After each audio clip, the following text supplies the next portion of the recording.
Hi friends, ഏവർക്കും easy learn P S സിയിലേക്ക് സ്വാഗതം. ഇന്ന് നടന്ന LDC ലെവൽ എക്സാമിൻ്റെ ആൻസർ കീയാണ് നോക്കുന്നത്.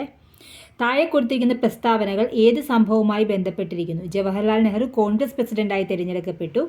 പൂർണ്ണ സ്വരാജ് പ്രമേയം പാസാക്കി. 1930 ജനുവരി 26 സ്വാതന്ത്ര്യ ദിനമായി കൊണ്ടാടാൻ തീരുമാനിച്ചു. ഏതാണ്? ലാഹോർ സമ്മേളനം. Option C.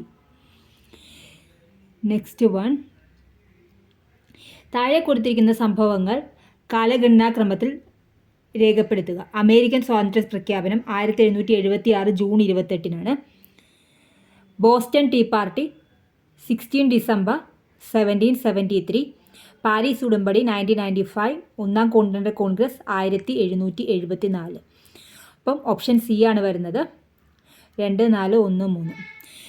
ഏത് സംസ്ഥാനത്തിലാണ് ഇന്ത്യയുടെ ആദ്യത്തെ ലിക്വിഡ് മിറർ ടെലിസ്കോപ്പ് സ്ഥാപിച്ചത്? ഉത്തരാഖണ്ഡ്. താഴെ കൊടുത്തിരിക്കുന്നത് ശരിയായത് രേഖപ്പെടുത്തുക. ശ്രീനാരായണ ഗുരു, ആത്മോപദേശ ശതകം, വൈകുണ്ഠസ്വാമികൾ മാത്രം തെറ്റാണ്, ബാക്കിയെല്ലാം ശരിയാണ്. അപ്പോൾ ഓപ്ഷൻ സി ആണ് വരുന്നത്. ഒന്നാം സ്വാതന്ത്ര്യ സമര കേന്ദ്രങ്ങളെയും നേതൃത്വം നൽകിയവരെയും ചേരുംപടി ചേർക്കുക. ഝാൻസി റാണി ലക്ഷ്മിഭായ്. അപ്പോൾ അത് രണ്ടാന്ന് മനസ്സിലാകുമ്പോൾ ബാക്കിയുള്ളതൊന്നും നോക്കണ്ട. ഓപ്ഷൻ ബി ആണ് ആൻസർ ആയിട്ട് വരുന്നത്.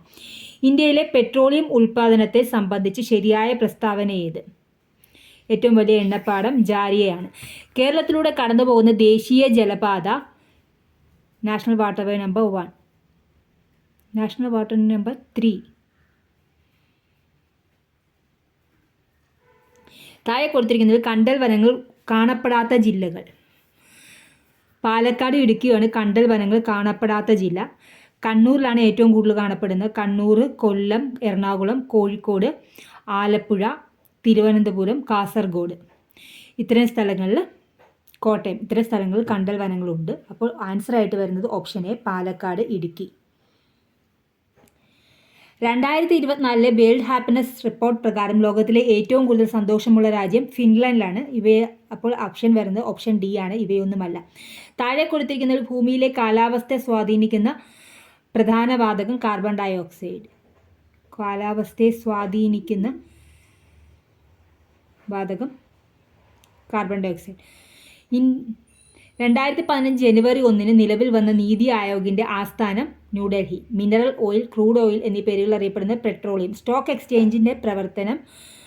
സ്റ്റോക്ക് മാർക്കറ്റിൻ്റെ പ്രവർത്തനങ്ങൾ നിയന്ത്രിക്കുകയും നിക്ഷേപകരുടെ താൽപ്പര്യം സംരക്ഷിക്കുകയും ചെയ്യുന്ന സ്വയംഭരണ സ്ഥാപനം സെബി. ഇന്ത്യയിൽ ലോകബാങ്കിൻ്റെ സാമ്പത്തിക സഹായത്തോടെ നടപ്പിലാക്കി വരുന്ന സ്റ്റാർസ് പ്രൊജക്ട് ഏത് മേഖലയുമായി ബന്ധപ്പെട്ടിരിക്കുന്നു? സ്കൂൾ വിദ്യാഭ്യാസം. അടുത്ത 5 വർഷത്തിനുള്ളിൽ കേരളത്തിലെ എല്ലാ ഭവനരഹിതർക്കും സുരക്ഷിതവും മാന്യവുമായ പാർപ്പിട സംവിധാനം ഒരുക്കി നൽകുക എന്നതാണ് ലൈഫ് മിഷൻ പദ്ധതിയുടെ ലക്ഷ്യം. നിങ്ങൾക്കിത് ഉപകാരപ്രദമെങ്കിൽ തീർച്ചയായും ലൈക്ക് ചെയ്യുക, ഷെയർ ചെയ്യുക, സബ്സ്ക്രൈബ് ചെയ്യുക. Thanks for watching.